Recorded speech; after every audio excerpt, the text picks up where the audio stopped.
अब हम डिस्कस करेंगे कि स्टॉक एक्सचेंज में ट्रेडिंग कैसे होती है। तो थोड़ा सा हम पहले आगे शुरू करने से पहले जानेंगे कि पहले क्या हुआ करता था, जब से शुरू हुआ स्टॉक एक्सचेंज और अब क्या चल रहा है आजकल। Trading in securities now executed through online screen based system, जिसके बारे में मैंने आपको एक नीट क्लास में ही बताया था। सारी बाइंग सेलिंग जो है वो थ्रू कंप्यूटर की ही होती है। ऑफलाइन सिस्टम अब बंद हो चुका है। लेकिन एक टाइम था जब एक सिस्टम था जिसमें लोग जो है स्टॉक एक्सचेंज के बाहर खड़े होकर चिल्लाकर चीज अपने शेयर्स बेचते थे कि ये शेयर की प्राइस ये चल रही है, ये चल रही है। इस सिस्टम में जो ब्रोकर्स होते थे, जैसे मैंने बोला, were shouted out and the share sold to the highest bidder. सड़क पे खड़े होकर वो चिल्लाते थे कि इस कंपनी के शेयर इतने रुपए में खरीदिए, इस कंपनी के शेयर बिक रहे हैं। मिनिमम प्राइस वो बोलते थे। उसके बाद उसको उसमें बिडिंग होती थी। जो सबसे हाईएस्ट प्राइस कोट करता था, बोलता था, उसे वो शेयर बेच दिए जाते थे। लेकिन आज की डेट में सभी इलेक्ट्रॉनिक हो गया, ये काम इलेक्ट्रॉनिकली होता है। होता वही चीज़ है, लेकिन यहाँ पे प्राइस मिनिमम वो कोट करते हैं और ख़रीदने के लिए हायर प्राइस हम कोट करते हैं। जो सबसे ज़्यादा हायर प्राइस कोट करता है उसको शेयर बेच दिए जाते हैं। अगर मान लो मैंने हाईएस्ट प्राइस कोट करी, तो ज़रूरी नहीं मैं सारे शेयर खरीदना चाह रहा हूँ। सपोज़ उन्होंने 2000 शेयर ऑफर करे और मैंने 300 शेयर्स खरीदने के लिए प्राइस कोट करी, तो मैं 300, मेरे पास 300 शेयर्स आ जाएंगे। उसके बाद नेक्स्ट हाईएस्ट प्राइस के पास बाकी आगे के शेयर पहले मुझे अलॉट होंगे। इस यानी डिक्रीजिंग ऑर्डर ऑफ प्राइस के हिसाब से शेयर्स अलॉट होंगे। Trading in securities done through brokers, ये कंपलसरी है। ब्रोकर वर्ड मैंने पहले भी डिस्कस किया था, which are members of stock exchange. Trading है shifted from the stock market floor to the brokers office. Stock market, every broker has to have access to a computer terminal that is connected to the main stock exchange. In the screen based trading, ये screen based बार बार आ रहा है कि screen पे सब दिखता रहेगा। A member logs on to the site and any information about the shares he wishes to buy or sell, and the price is fed into the computer. The software is so designed that the transaction will be executed when a matching order is found. इस तरह से software बना है कि और वो आपस में मैचिंग ढूंढता रहता है। यानी एक सेलर है, उसने लगाया है कि 200 शेयर में बेचना चाहता हूँ 30 रुपीज़ पर शेयर में, और एक बायर है, वो कुछ शेयर्स खरीदना चाहता है। किसी ने खूब सारे बायर्स होंगे, किसी ने 20 कहा, किसी ने 30 कहा और अलग अलग प्राइस कोट करी। तो वो जिनकी प्राइस मैच कर जाएगी उनको वो ढूंढेगा। The whole transaction is carried on the computer screen with both the parties being able to prices of all the shares going up and down at all times. लगातार प्राइसेस ऊपर नीचे पता चलती रहेंगी उन्हें, तो वो अपने ऑर्डर को चेंज भी कर सकते हैं, मॉडिफाई भी कर सकते हैं during the time that business is transacted and during the business hour of the stock exchange. Stock exchange का एक फिक्स बिजनेस आवर है, मॉर्निंग 9 o'clock से लेकर इवनिंग 4 o'clock के बीच ट्रांजेक्शन्स होती हैं। 9 o'clock स्टार्ट होता है। You can start trading after half an hour and you have to stop trading before half an hour of closing. The computer in the broker office is constantly matching the orders. Constantly matching चल रही होती है beads के हिसाब से, price के हिसाब से, ऑफर प्राइस के हिसाब से। अपने आप कंप्यूटर सिस्टम अपने आप करता रहता है।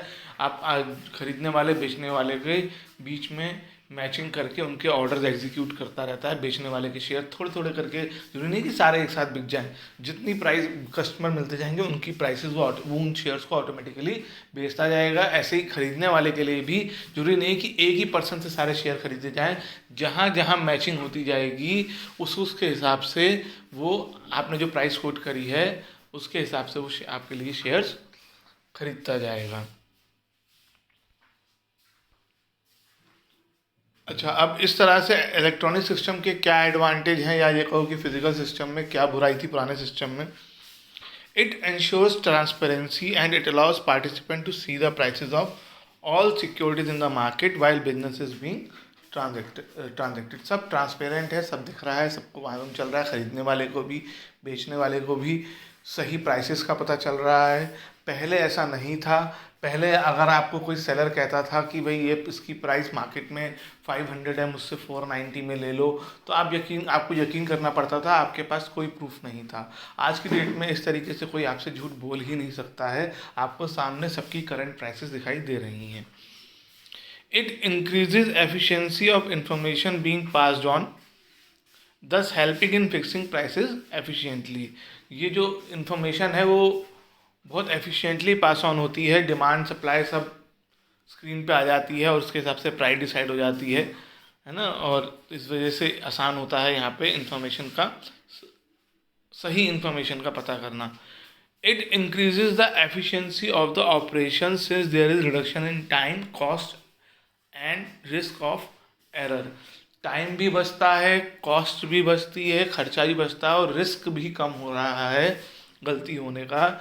इस वजह से जितनी भी एक्टिविटीज़ हैं वो बहुत कम कॉस्ट में चीपरली हो जाती हैं सारी एक्टिविटीज़। पहले आप सोचो, मैं आपको कह रहा हूँ कि स्टॉक एक्सचेंज के बाहर खड़े होकर लोग चिल्लाते थे, अब वहाँ पर रिस्क बहुत है। क्या पता वो गलत कंपनी, फेक कंपनी के शेयर बेच रहा हो, क्या पता वो गलत प्राइस बता रहा हो, खरीदने वाला प्रॉमिस करके पलट जाए मैं नहीं खरीदूंगा, बाकी सब, है ना। तो ये सब चीज़ें बहुत पॉसिबिलिटी थी। टाइम भी बहुत कंज्यूम होता था, आपको वहाँ खरीदने के लिए वहाँ जाके खड़े होकर सुनना है कौन किस प्राइस में बेच रहा है, इंतज़ार करना है फाइनल बिडिंग का, है ना। तो ये सब चीज़ें, टाइम वगैरह सब बच रहा है ऑनलाइन सिस्टम में। People from all over the country, even abroad, who wish to participate in the stock market can buy and sell securities through brokers or members without knowing each other.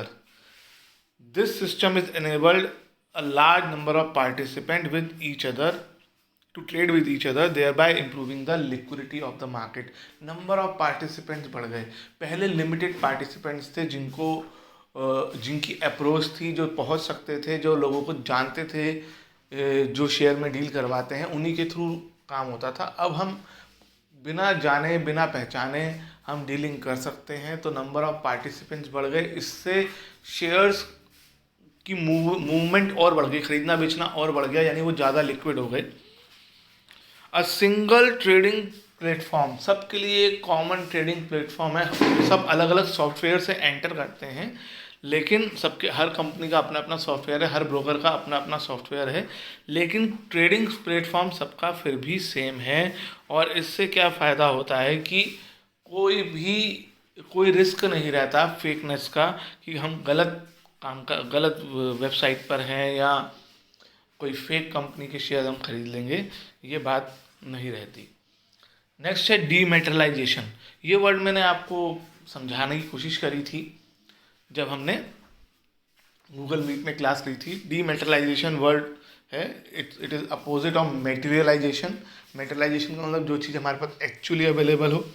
The process where securities held by investor in the physical form are cancelled and the investor is given an electronic entry so that she or he can hold it in as an electronic balance is known as डीमेटेरियलाइजेशन। और जिस account में hold किया जाता है उसे demat account कहते हैं।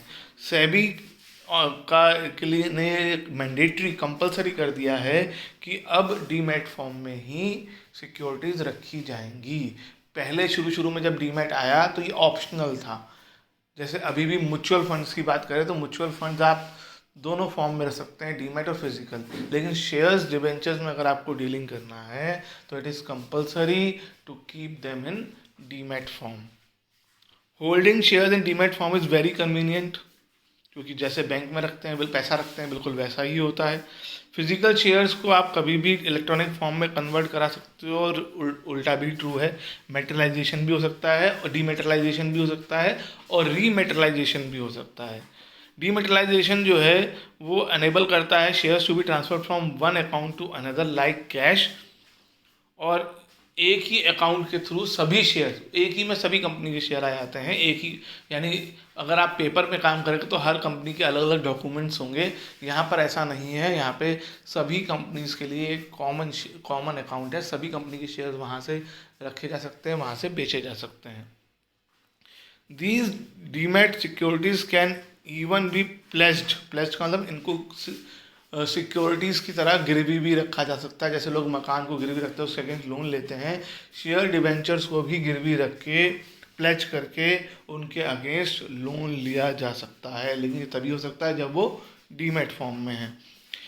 और there is no danger of loss, theft और फॉर्जरी ऑफ शेयर सर्टिफिकेट। ना ही चोरी हो सकते हैं, ना ही नुकसान लॉस हो जाएगा। पहले शेयर सर्टिफिकेट मिलते थे, चोरी हो जाते थे, या ख़राब हो गए पानी से, या वैसे ही बहुत पुराने हो गए तो ख़राब हो गए, या दीमक या कोई कीड़ा वीड़ा खा गया।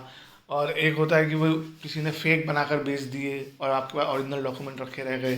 तो ये सब चीज़ें जो है यहाँ पर नहीं हो सकती।